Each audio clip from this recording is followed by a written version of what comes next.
नमस्कार ट्रेडर्स, मैं हूं आपका गुरु और ट्रेड गुरु मी के आज के विश्लेषण में आपका स्वागत है। देखिए, पहली नजर में तो आज बाजार बिल्कुल सपाट, एकदम फ्लैट दिखा, लेकिन ये तो कहानी का सिर्फ एक पहलू था।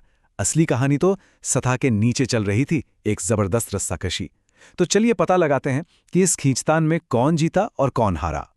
तो अगर सिर्फ हेडलाइंस पर नजर डालें तो लगेगा कि आज का दिन कितना बोरिंग था। निफ्टी इंडेक्स जहां से शुरू हुआ लगभग वहीं आकर बंद हो गया, सिर्फ 19 पॉइंट्स की मामूली सी बढ़त के साथ। इससे कोई सनसनीखेज खबर तो नहीं बनती है ना? तो क्या इसका मतलब ये मान लें कि बाजार में पूरी शांति थी और ट्रेडर्स ने एक आरामदायक दिन बिताया? अरे दूर दूर तक नहीं, आज का दिन तो एक्शन से भरपूर था। कुछ सेक्टर्स रॉकेट की तरह ऊपर गए तो कुछ धड़ाम से नीचे गिरे। तो चलिए इस सपाट बाजार की परतें हटाकर देखते हैं कि असल में अंदर चल क्या रहा था। लेकिन हमेशा की तरह एक जरूरी बात, ये विश्लेषण सिर्फ और सिर्फ एजुकेशनल पर्पस के लिए है। इसे कोई इन्वेस्टमेंट एडवाइस मत समझिएगा। याद रखें, बाजार में जोखिम होता है, इसलिए हमेशा सोच समझकर ही ट्रेड करें।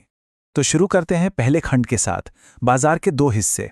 आज के दिन का सार अगर एक शब्द में कहूं तो वो है एक जबरदस्त रस्साकशी।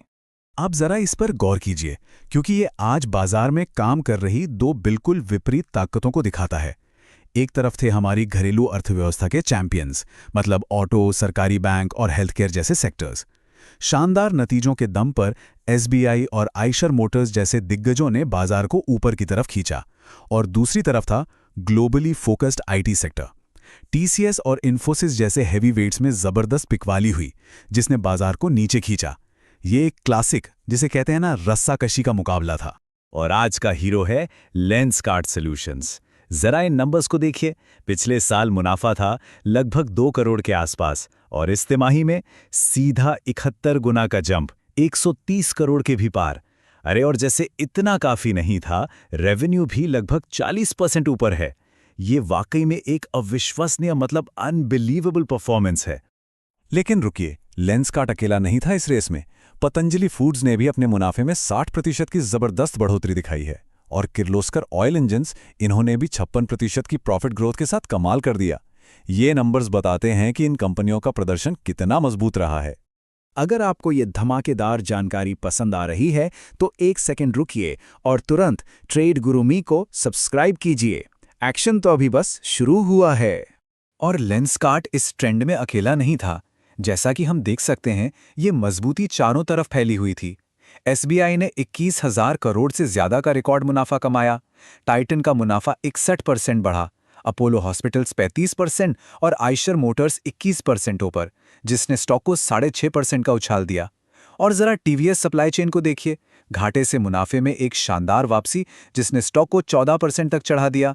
इनमें से हर एक आंकड़ा घरेलू मांग की मजबूती की कहानी कह रहा है। अब जरा सिक्के का दूसरा पहलू देखते हैं। देखिए, हर दिन बाजार में सिर्फ हरियाली नहीं होती।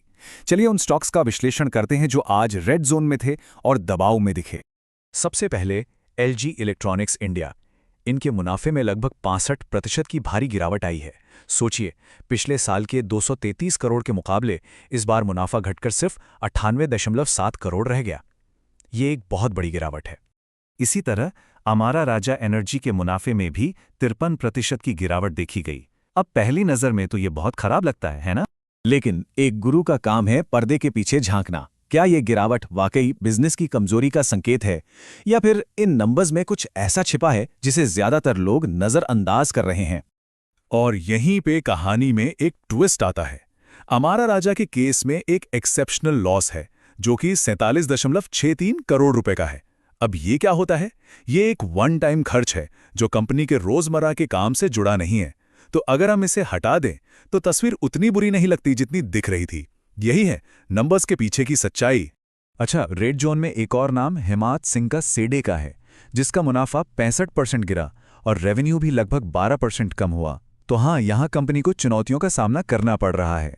तो आईटी शेयरों में ये बिकवाली आई क्यों? इसके 4 मुख्य कारण थे। पहला, निफ्टी आईटी इंडेक्स खुद लगभग 1.25% नीचे था। दूसरा, अमेरिका से आए कमजोर आर्थिक आंकड़ों ने चिंता बढ़ाई। तीसरा, निवेशकों में यह डर बना हुआ है कि एआई जैसी नई टेक्नोलॉजी पारंपरिक आईटी बिजनेस मॉडल को नुकसान पहुंचा सकती है।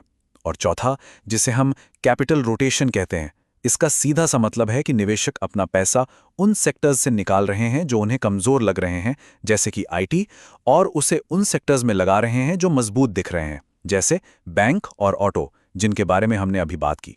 और इस दबाव का असर साफ दिख रहा था। भारत की सबसे बड़ी आईटी कंपनियां टीसीएस, इन्फोसिस और एचसीएल टेक सभी में 1.5 से 2.5% के बीच की गिरावट आई, और बस इसी ने पूरे बाजार की बढ़त पर एक तरह से ब्रेक लगा दिया। चलिए अब नतीजों से आगे बढ़ते हैं और उन बड़ी खबरों और ऑर्डर्स पर नजर डालते हैं जो बाजार की दिशा तय कर सकते हैं।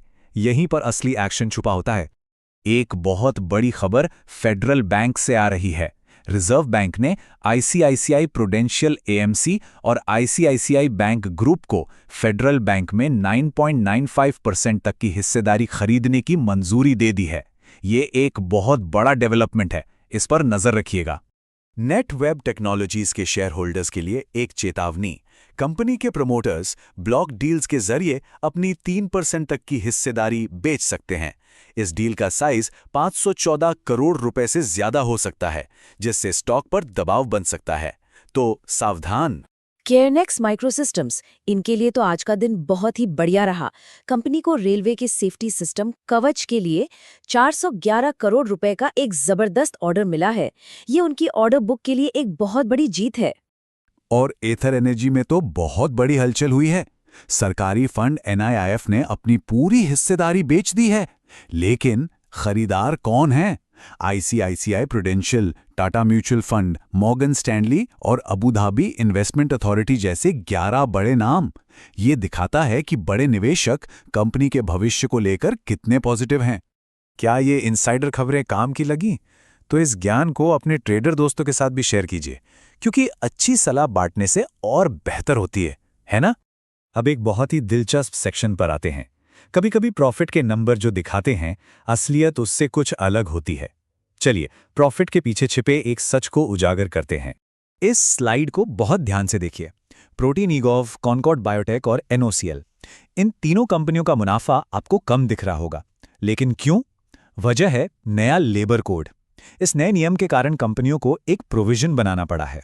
मतलब भविष्य में कर्मचारियों पर होने वाले खर्च के लिए अभी से पैसा अलग रखना पड़ा है। ये पैसा अब खर्च के रूप में दिखाया गया है, जिससे रिपोर्टेड प्रॉफिट कम हो गया। तो ये बिजनेस की कमजोरी नहीं, बल्कि एक अकाउंटिंग का बदलाव है, समझे? और अंत में हर ट्रेडर के लिए सबसे जरूरी सेक्शन, आज की चेतावनी। आपको किन स्टॉक से सावधान रहना है, चलिए देखते हैं। आज फ्यूचर्स एंड ऑप्शंस सेगमेंट में 2 स्टॉक्स बैन लिस्ट में हैं, सेल और सम्मान कैपिटल। इसका सीधा मतलब है कि आप इनमें नई पोजीशन नहीं बना सकते, तो इन पर खास नजर रखें और नियमों का पालन करें। एक एनालिस्ट ने आज के बाजार को बहुत ही सटीक तरीके से बयां किया है।